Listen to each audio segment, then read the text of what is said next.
నేను ఇతన్ని చంపేదానికి కారణం ఏంటి, అంత పెద్ద తప్పు అతనేం చేసినాడు, ఒక రచ్చకు కానీ ఒక గొడవకు కానీ ఇంకొకరిని ఒక మాట నేను అనేది కానీ, రచ్చలకు నేను దూరంగా ఉంటాను, గొడవలకైనా కానీ రచ్చలకైనా కానీ వీటన్నిటికీ దూరంగా ఉండే నేను ఇతన్ని అలా చేసే అంత నిర్ణయం నేను దేనికి తీసుకున్నాను, అతనేం చేసినాడు. మాది అన్నమయ్య కడప జిల్లా ఓబులవారిపల్లి మండలము ఐలరాజపల్లి హరిజనవాడ గ్రామం మాది. ఓకే, నా కూతురు పుట్టింటాంచి 11 సంవత్సరాల నుంచి మా అత్తమామే చూసుకుంటా ఉన్నారు. ఓకే, వాళ్ళ ప్రజెంట్ అయితే ఆర్థిక పరిస్థితి బాగలేక మా యొక్క కోయేట్కి వస్తా మా కూతుర్ని వాళ్ళ చిన్న కూతురి దగ్గర, అంటే మా మరదల దగ్గర మా కూతురు బాధ్యత మా మరదలకైతే అప్పచెప్పేసి కోయేట్కి అయితే వచ్చింది. వాళ్ళు కొద్ది రోజులు బాగానే చూసుకున్నారు. ఓకే, ఒకరోజు ఏం జరిగిందంటే మా కూతురు మంచంలో పనుకోండి, ఈ మనిషి అనమాట. ఈ మనిషి ఏం చేశాడంటే మా కూతురు నిద్రమత్తులో ఉంది కదా అని మా కూతురు బట్టలు తీసేసి బలాత్కారం చేసి నోరు మూసిపెట్టి బలాత్కారం చేసి ఇంకా చేసేదానికి ప్రయత్నించినాడు. ఒకవేళ అరిస్తే నోరు మూసిపెట్టి ఒకవేళ ఎంత పనైనా చేద్దాము చంపేసేదానికైనా కానీ, అంటే ఆ ఆలోచనతోనే బలాత్కారం చేసి చంపేసేదానికైతే ఈ మనిషి అయితే చూసినాడు. ముందుగానే నా కూతురు నిద్ర మత్తులో ఉంది, అందులో మళ్ళీ నోరు మూసిపెట్టేసినాడు, బట్టలు తీసేసినాడు.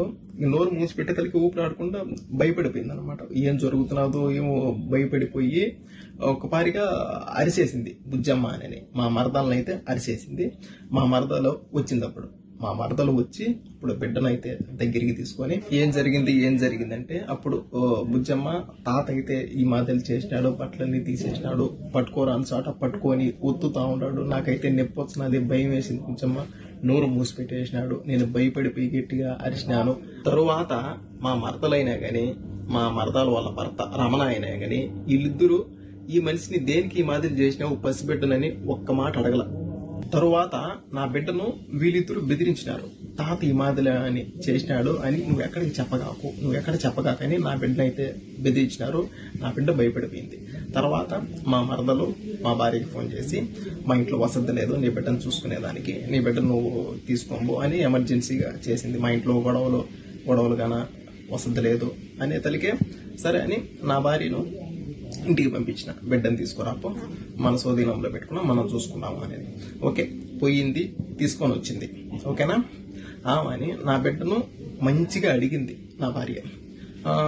అసలు ఏం జరిగింది, వాళ్ళు ఏమన్నా కొట్లాడుకున్నారా, ఇన్ని రోజులు బాగానే చూసుకుంటా ఉన్నారు కదా, సడన్ గా దేనికి ఈ మాదిరి ఏంది, నేను ఊరికి చెప్పనులే, భయపడగాకు, అసలు ఏం జరిగింది, వాళ్ళ కాళ్ళకి ఏమన్నా రచ్చలా అని నా భార్య చిన్నగా అడగడం వల్ల నా కూతురు చెప్పేసింది. అమ్మా, నేను నిద్రమత్తులో ఉన్నాను, తాత బట్టలన్నీ తీసేసినాడు, ఇక్కడ పట్టుకొని చెస్ట్ దగ్గర ఉత్తినాడమ్మా, ఇంకా చెప్పరాని ప్లేస్లో పట్టుకొని గట్టిగా ఉత్తినాడమ్మా, అరుచానని ఇట్లా మూత పెట్టేసినాడు, చేతితో మూతేసినాడు, నాకు భయం వేసిందమ్మా, ఈ మాదిరి చేసినాను, తర్వాత బుజ్జమ్మకి చెప్పినాను అని అప్పుడు చెప్పింది నా కూతురు. ఇంకా తర్వాత నేను చట్టాన్ని గౌరవిస్తా. ఓకే, మనము డైరెక్ట్గా ఇలా అని వెళ్ళకూడదు, వాళ్ళ పైకి రచ్చకెళ్ళకూడదు, మనము చట్టపరంగా వెళ్దాం. ఓకే, ఓబులవారిపల్లి పోలీస్ స్టేషన్లో ఈ మాదిరిలా జరిగిందని కంప్లైంట్ అని నేను చెప్పిన. ఓకే, ఆమెని నా భార్య వెళ్ళింది, కంప్లైంట్ ఇచ్చింది. తర్వాత వాళ్ళని పిలిపించినారు. వాళ్ళని పిలిపించి ఈ మాదిరిలా జరిగిన దానికి వాళ్ళను ఒక్క దెబ్బ కూడా కొట్ల, ఏదో 2 మాటలు తిట్టి ఆమెని అక్కడి నుంచి ఇంకా మీ బిడ్డ జోలికి ఇంకా వాళ్ళు రారు అని పంపించేసినారు. ఎవరిని వల్ల ఆడ పంపించేసినారు. ఓకే, ఆమెని ఆ రోజు ఇంటికి వచ్చిన తర్వాత మరుసటి రోజు నా భార్య కోయేటికి రావాలి మళ్ళీ రిటర్న్. ఓకేనా, ఆ రోజు నైట్ ఏం జరిగిందంటే, ఇది ఒక ఆడబిడ్డ పరువు అనమాట, ఇది ఒక ఆడబిడ్డ మానానికి సంబంధించిన వీడియో, బయట పెట్టుకోకూడదు కానీ పరిస్థితి వచ్చింది. ఓకేనా, బయట పెట్టుకునే పరిస్థితి వచ్చింది. ఓకే, తర్వాత వీళ్ళిద్దరు లక్ష్మీ రమణ వీళ్ళిద్దరు భార్యాభర్తలు మాట్లాడుకొని, అంటే మా భార్య సైడ్ బంధువులకు ఫోన్ చేసి ఈ మాదిరిలా వాళ్ళ బిడ్డను మా మామ ఈ మాదిరి చేసినాడు, అందుకని ఓబులవారిపల్లి పోలీస్ స్టేషన్లో కంప్లైంట్ ఇచ్చింది మా అక్క, మేము పోలీసు వాళ్ళకు డబ్బులు కట్టి కేసు కంప్లీట్ చేసుకొని మేము బయటకు వచ్చినాం అని ప్రతి ఒక్కరికి మా భార్య వాళ్ళ సైడ్ బంధువులకి ఫోన్ చేసి మాట్లాడుతూ ఉంది. ఈ మాదిరి ఎంత పరువు తక్కగా ఉంటుంది మాకు. మా బిడ్డ పబ్లిక్ చేసేది ఇదొకటి వాళ్ళిద్దరు. నెక్స్ట్ ఇంకొకటి పోలీసు వాళ్ళకు డబ్బులు కట్టి మేము బయటకు వచ్చినాము ఈ మాదిరి కంప్లైంట్ ఇస్తే అని అదొకటి. 2 ఓకేనా. ఆమెని మా భార్య నాకు ఫోన్ చేసి ఈ మాదిరి అంటా ఉంది బావా, ఎట్లా అంటే సరేలేపా నువ్వు మళ్ళీ వెళ్ళు పోలీస్ స్టేషన్కి వెళ్ళు, నువ్వు మళ్ళీ పోలీస్ స్టేషన్కి వెళ్ళు, ఈ మాదిరి అని చెప్పు, ఈ మాదిరి పబ్లిక్ చేస్తున్నారు సార్, పబ్లిక్ చేస్తే మాకే కదా పైసలము అని చెప్పు, ఏమంటారో చూద్దాము అని మళ్ళీ పంపించిన. వెళ్ళింది సార్ వాళ్ళతో చెప్పినాము.